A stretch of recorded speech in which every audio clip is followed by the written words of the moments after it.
Hai Sobat Semangaters, selamat datang di podcast Pena Bicara. Aku Felis. Dan aku Rezan. Terima kasih sudah mendengar podcast Pena Bicara. Semoga podcast ini bisa jadi teman cerita kamu dan temannya asik buat ngobrol bareng. Gimana nih kabarnya teman-teman? Alhamdulillah ya kalau baik-baik aja. Di podcast episode kedua ini, kita mau ceritain cerita yang kebetulan genrenya horor lagi nih, dari Sandy. Cerita horor ini tuh ada hubungannya sama yang sempat viral di tahun 2020, Fel. Wah, apa tuh?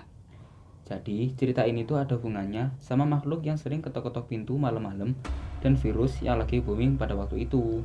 Hah, emang ada makhluk yang kayak gitu? Ada dong. Penasaran kan pastinya? Oke deh, langsung aja ya ke ceritanya. Sebelum itu, kita flashback dulu ya ke tahun 2020. Waktu itu kita masih SD ya kan? Tahun 2020 tuh, dimana tahun yang paling menyedihkan banget karena di awal tahun itu udah ada berita COVID-19 yang udah menyebar di seluruh Indonesia. Bahkan banyak banget korban yang terkena virusnya. Nah, cerita kali ini dari Sandy yang kebetulan dia nyeritain semasa COVID, dan ada cerita horornya juga loh yang tadi sempat aku omongin di awal-awal itu. Jadi gimana Zan ceritanya? Nah, gini Vel ceritanya. Bulan Maret tuh udah banyak himbauan buat nggak keluar rumah ataupun pakai masker.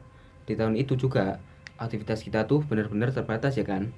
Nah, beda lagi sama si Sandy ini. Dia tuh masih sempat aktivitas di luar rumah dan masih sempat main sama temen-temennya. Dan dia tuh keluar juga nggak pakai masker. Dia udah sempat ditegur sama orang tuanya buat pakai masker dan nggak main di luar lagi. Dari situ tuh Sandy masih ngeyel banget kan. Selang 2 minggu, bapak dari si Sandy ini tiba-tiba sakit dan sakitnya tuh lama banget. Hah, sakit apa tuh Zan? Emang bapaknya Kak Sandy kena COVID? Banyak banget tetangga dia yang ngira kalau bapaknya Sandy ini kena virus COVID. Nah, ternyata apa? Ternyata bukan COVID, Vel. Banyak yang udah salah sangka dari situ. Nah, sekitar minggu ketiga tuh, ada tetangganya Sandy yang datang buat jenguk bapaknya si Sandy ini. Sebut aja namanya Pak Yanto. Nah, Pak Yanto ini orang yang juga bertugas di desa. Maksudnya bertugas di desa gimana? Nggak tahu ya, mungkin yang biasanya ngobatin orang sakit itu, atau enggak mungkin Pak Yanto ini seorang perangkat desa. Oh gitu, lanjut deh. Nah, Pak Yanto ini bilang ke bapaknya Sandy dan nyaranin buat dibawa aja ke rumah sakit. Tapi bapaknya ini nggak mau dan bilang gini, nah rumah sakit podo wae koyo golek mati. Mungkin bapaknya Sandy ini mikir takutnya penyakitnya tambah parah nggak sih kalau dibawa ke rumah sakit? Atau enggak karena takut kena virus juga kan? Bisa jadi sih Vel. Karena bapaknya nggak mau, akhirnya Sandy manggil dokter di rumah dan dikasih obat juga. Tapi udah mau sebulan, bapaknya Sandy sakit.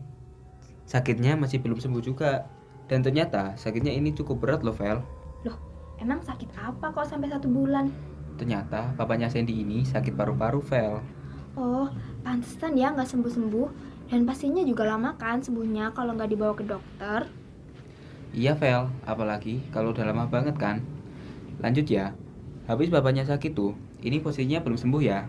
Ibunya Sandy juga ikutan sakit, lumayan lama juga, sekitar 1 mingguan. Waktu itu tuh juga lagi booming banget, banyak warga yang dapat teror dari lampor. Lampor, apa itu Zan? Lampor itu hantu keranda terbang Vel, yang biasanya datang karena kiriman dari orang-orang yang punya niat jahat. Oh gitu, terus? Keesokan harinya, waktu Sandy lagi rebahan nih di kamarnya, sekitar jam 12 malam tuh, dia masih sibuk ngegame, dia dengar ada yang ketok-ketok pintu malam-malam Vel. Loh, masa itu lampor? Iya, dan katanya Sandy tuh, waktu dengar ada suara ketok-ketok pintu, juga bareng sama suara kucing. Tapi, dia tuh masih berusaha mikir positif aja lah ya. Mungkin itu juga sugestinya dia. Ternyata, di hari kedua, dia ngalamin kejadian yang sama. Saat itu juga, dia dimimpiin neneknya yang udah nggak ada Vel. Neneknya juga berpesan ke Sandy, kalau mau sembuh tuh, obatnya cuma minum air kelapa muda. Waktu itu, dia langsung kebangun tuh Vel, gara-gara suara ketok-ketok pintu dan mimpinya itu. Dia yang waktu itu sendirian di kamar, dia nggak berani ngapa-ngapain kan. Dia sembunyi dan terus berdoa biar besoknya nggak dapat teror lagi. Zan, tapi kan waktu viral lampor tuh orang-orang di desa tuh tiap malam mesti buat api unggun di depan rumahnya kan? Iya, sebagian juga gitu. Balik ke cerita ya, setelah kejadian itu, besoknya tetangganya Sandy ada yang meninggal Vel. Konon katanya, ada yang bilang gara-gara lampor, dan ada juga yang bilang karena COVID. Ternyata gara-gara apa tuh? Kalau dari cerita Sandy sih, ternyata nggak sakit. Mungkin karena faktor usia ya. Aduh, kasihan ya. Untung bukan karena lampor. Nah, di hari yang sama, dia cerita ke ibunya kalau dia dimimpiin neneknya dan bilang ke ortunya kalau neneknya berpesan kalau mau sembuh, obatnya minum air kelapa muda. Siangnya, Sandy ini langsung cari kelapa muda, dan besoknya, ortunya si Sandy ini udah agak mendingan, habis minum air kelapa muda. Oh, aku baru tahu Zan, kalau air kelapa muda itu bisa buat obat. Loh, banyak banget loh Vel, bisa buat obat dan sering dijadiin alternatif utama orang dulu-dulu kalau lagi sakit. Nah, setelah orang tua Sandy ini udah sembuh total, teror yang dialami si Sandy ini juga ikutan hilang. Wah, alhamdulillah ya kalau orang tua dari Sandy ini masih dikasih kesembuhan. Kalau dari kamu sendiri Vel, ada cerita seru apa pas waktu COVID dulu? Kalau dari aku sih nggak ada ya. Mungkin cuma cerita pas lagi karantina aja sih. Bagi teman-teman yang punya cerita seru, nggak harus cerita horor ya. Teman-teman bisa kirim ke kami dan pastinya akan kami ceritain di podcast Pena Bicara. Stay tune ya untuk cerita selanjutnya. Terima kasih sudah setia mendengarkan cerita kami sampai selesai. See you!